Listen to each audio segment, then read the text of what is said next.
이거 한동훈도 특검 안 한다는 거죠? 결국은 안 하겠다는 거지. 뭐라고 주장을 했냐면은 예. 자기 나는 이게 얘기를 조합해 보면 이런 얘기입니다. 나는 하고 싶다. 근데 나는 하고 싶은데 해야 된다고 생각하는데 지금 공수처가 대통령 개인 휴대전화까지 다 털었다. 예. 이런 건 전무후무한 그런 상황이다. 공수처가 이렇게까지 수사를 하고 있다고 하면은 공수처 수사가 끝난 이후에 특검을 논하는 것이 맞다라고 하는 주장에 힘이 실릴 수밖에 없고 그게 맞다. 그러니까 공수처 수사 끝나고 얘기합시다. 이게 지금 한동훈 그 대표의 이 뉴 버전, 네, 새로운 업데이트된 계속 이제 업데이트가 되고 있잖아요. 이 발언들이. 예, 뉴 버전 여기까지 왔다. 이제 공수처 수사가 끝나야 나는 특검 얘기할 수 있다. 그러면 기존의 국민의힘 사람들이 해왔던 주장하고는 별 차이 없는 거죠. 왜냐하면 그동안 한동훈 대표의 특검론의 중요한 어떤 부분은 첫째 제3자가 추천하면은 우리가 할 수 있다. 둘째 공수처 수사가 끝났다든지 뭐 이런 전제 조건 없이 그냥 가겠다. 이 두 가지였는데 이 하나가 이제 완전히 지금 시점과 관련된 거는 지금 완전히 허물어진 것이기 때문에 한동훈 대표는 당분간 특검 얘기를 안 하기로 한 것이다. 아니 그 딴 걸 떠나서 이게 그렇게 안 급하면은 네. 본인은 2달 전에 왜 얘기를 했어? 안 급한 거를. 이렇게 그거 가지고 표 받았잖아. 아니, 그러니까 그거 가지고 그거 가지고 표 받았잖아. 아니 이렇게 막 얘기를 기자들이 막 했겠죠. 이런 네. 얘기를 이렇게까지는 안 했겠지만 이런 뉘앙스를 했겠죠. 그랬더니 한동훈 대표 뭐라고 했는지 아십니까? 뭐라 그랬어? 그렇게 급하면은 민주당이 발의하십시오. 민주당이 제3자 특검으로 발의하십시오. 그러니까 그게 진짜 편의점식 화법이야. 이 사람. 이런 느낌이잖아요. 네. 최상병 특검 말입니까? 이재명 대표한테 물어보셨습니까? 급하면 이재명 대표가 하시죠? 뭐 이런 느낌으로. 미치겠어. 아니 근데 이거 네. 이렇게 되면은 그래도 최근에 와가지고 좀 할 것 같은 느낌도 있었거든요. 근데 완전히 그게 사라지는 건데. 이게 이제 심각하죠. 이런 상황이 되면은 저기 저 제3자 특검을 오히려 야당이 제기하고 한동훈 대표가 안 받는 형식으로 이렇게 전국이 흘러갈 가능성이 높다는 거예요. 그러네. 이렇게 되면 이제 황당한 일들이 발생하죠. 한동훈은 본인이 그 얘기했던 제3자 특검안을 공격하는 모양새가 되는 건데 이게 야당의 분열책 동이기 때문이라는 거거든. 이게. 예. 그래서 그렇다는 거예요. 맞아요. 그렇게 되면 이제 이게 말이 이제 본인이 본인의 자기 부정을 하는 아주 어떤 거 진짜 언어의 타락이고 아니, 이런 부분들 받고 분열을 안 하면 되잖아. 정확히 네. 아까 말씀드린 그러니까 두 가지 논리를 댄 거죠. 아까 말씀드린 공수처가 수사를 이렇게까지 하기 때문에 공수처 수사 후에 하면 된다. 요거 하나 하고 그건 대통령실의 논리였고. 야당의 주장은 우리의 분열 책동을 노리는 그러한 수를 두는 것이기 때문에 우리가 그걸 따라갈 이유는 없다. 이렇게 얘기를 하는 것인데 그렇게 따지면 정치의 영역에서 뭔들 상호 간에 어떤 정치적 효과를 노린 수가 아닌 것이 아닌 게 어딨어? 어디 있겠습니까? 그럼 그런 이유를 댈 거면 정치를 하지 마셔야죠, 그러면. 그러니까 요거는 한동훈 대표 측의 이제 뭐 정보나 뭐 이런 거를 좀 해보면 한동훈 대표도 좀 오락가락하는 것 같아요. 한쪽에서는 내가 이거 정면 돌파하겠다. 본인도 욕 먹는 거 아예 모르겠어요. 그러니까 사실은 영수회담 하면서 이거를 좀 정면 돌파하겠다. 직을 뭐 거내야 만에 막 이런 식의 정보 보고도 돌았어요. 그러니까 당에서 이걸 반대한 사람들 내가 정면 돌파하겠다라는 건데 또 하나가 이제 용산과의 관계가 지금 있잖아요. 이게 단순히 사이가 좋고 안 좋고가 아니라 예를 들면은 당정협의를 해가지고 뭔가 민생 문제 본인이 맨날 얘기하잖아요. 결국은 민생이라는 거는 집행권은 용산이 가지고 있잖아요. 대통령이 가지고 있잖아요. 그러면은 여기에서 아무리 주장을 해도 용산이 안 들어주면 안 되잖아. 그러면 이걸로 그렇게 이걸로 정면 돌파를 해버리면은 당정 관계는 완전 파탄이거든. 그러면은 민생 이런 거 다 끝나는 거야.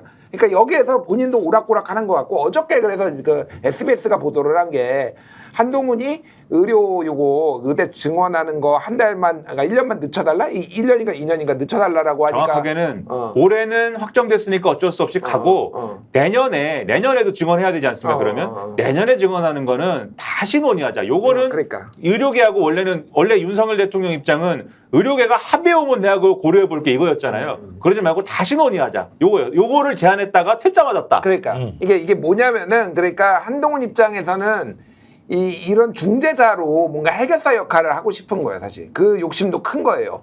그런데 이게 이제 윤석열이 받을 마음이 없는 것도 있고 또 하나는 여기에서 당정 갈등이 세게 붙으면 앞으로 번번이 모든 게 다 퇴짜를 맞을 거란 말이에요.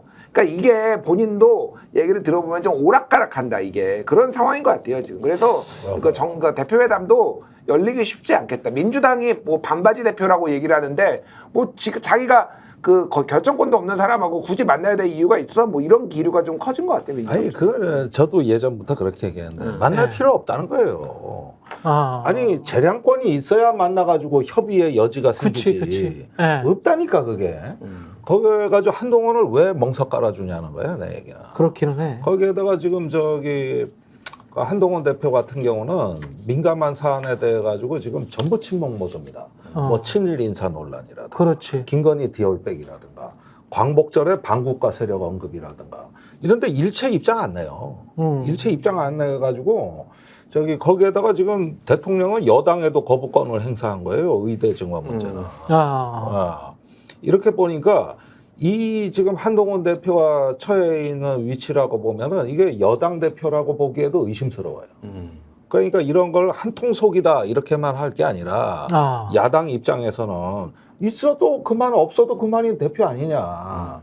뭔 재량권이 있어야 만나가지고 국정을 협의하지. 이렇게 나가도 괜찮아요.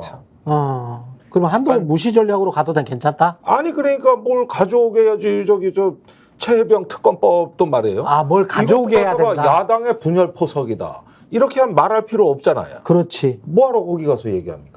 오히려 용산하고 합의를 좀 해오세요. 이렇게 얘기할 수 있는 그러한 조건을 만들어야 된다는 거죠. 지금 전형적으로 이런 게 나와버리면 그러니까는 의대 증언과 관련돼서 용산하고 이견이 있는데 제안했는데 특자 맞았다. 이런 게 나와버리면 야당 입장에서는 얘기하기가 좋지 않습니까? 그러니까는 의료 이 문제의 시급성 어제도 말씀드렸지만 이걸 풀어야 되는 문제의 시급성은 별도로 얘기해야겠지만 민주당이 야 이걸 이렇게 풀자 저렇게 풀자라는 대안은 별도로 얘기해야겠지만 당신들은 어떻게 풀겠다는 거냐에 대해서 우리한테 와가지고 안을 내거나 우리한테 와가지고 무슨 닥달하지 말고 당신들이 일단 합의를 하든지 뭘 정리를 해와라 집권 세력에게. 그래야지 무슨 협상을 하든지 합의를 하든지 할 거 아니냐. 이렇게 해서 던지는 것들이 필요하다. 최상병 특검도 마찬가지다. 한동훈 대표가 분명히 제3자 특검 얘기하고 그다음에 그 공수처 수사와 상관없이 하겠다라고 얘기를 했는데 입장 왜 바꾸는 거냐. 용산하고의 관계 때문에 그런 거냐. 용산부터 설득을 해라 그러면 그다음에 이 회담을 하든지 말든지 얘기를 하자. 뭐 이렇게 가는 것도 전략일 수 있다. 아니 아니 한동훈 대표는 됐고 그냥 대통령 직접 만나겠다고 그냥 초지일관. 그게 맞아요. 그게 맞는 것 같아. 낫지. 근데 그렇게 얘기를 하니까 중간 다리를 거치고 이렇게 얘기를 하니까 자꾸 서로 핑퐁 게임을 하려고 들지 않습니까? 용산은 여야 대표부터 먼저 만나야 되고 뭐 이런 소리를 하니까 그러면 답은 하나다. 김종대 의원이 가야 됩니다. 김종대 의원이 특사로? 가가지고, 용산에 들어가가지고 한번 뒤집어 놓으십시오. 용산을 한번. 술 한 번 먹으면 되지. 가서 술 한번 요즘 동아일보 칼럼 못 보셨어요? 윤석열 대통령 술 줄이셨다고. 줄인 게 얼마일까? 이기용 칼럼인가 거기서 나왔잖아. 그래? 자신감 뿜뿜. 근데 건강 문제로 줄였을 가능성은 있죠. 아무리 봐도 건강한 그 체형이 아니잖아요. 근데 그 칼럼에 따르면 건강 문제가 아니래요. 그러니까 국정 운영에 자신감이 붙어서 좀 맑은 정신으로 무슨 자신감? 모르지 나도. 근거 없는 자신감인 것 같은데.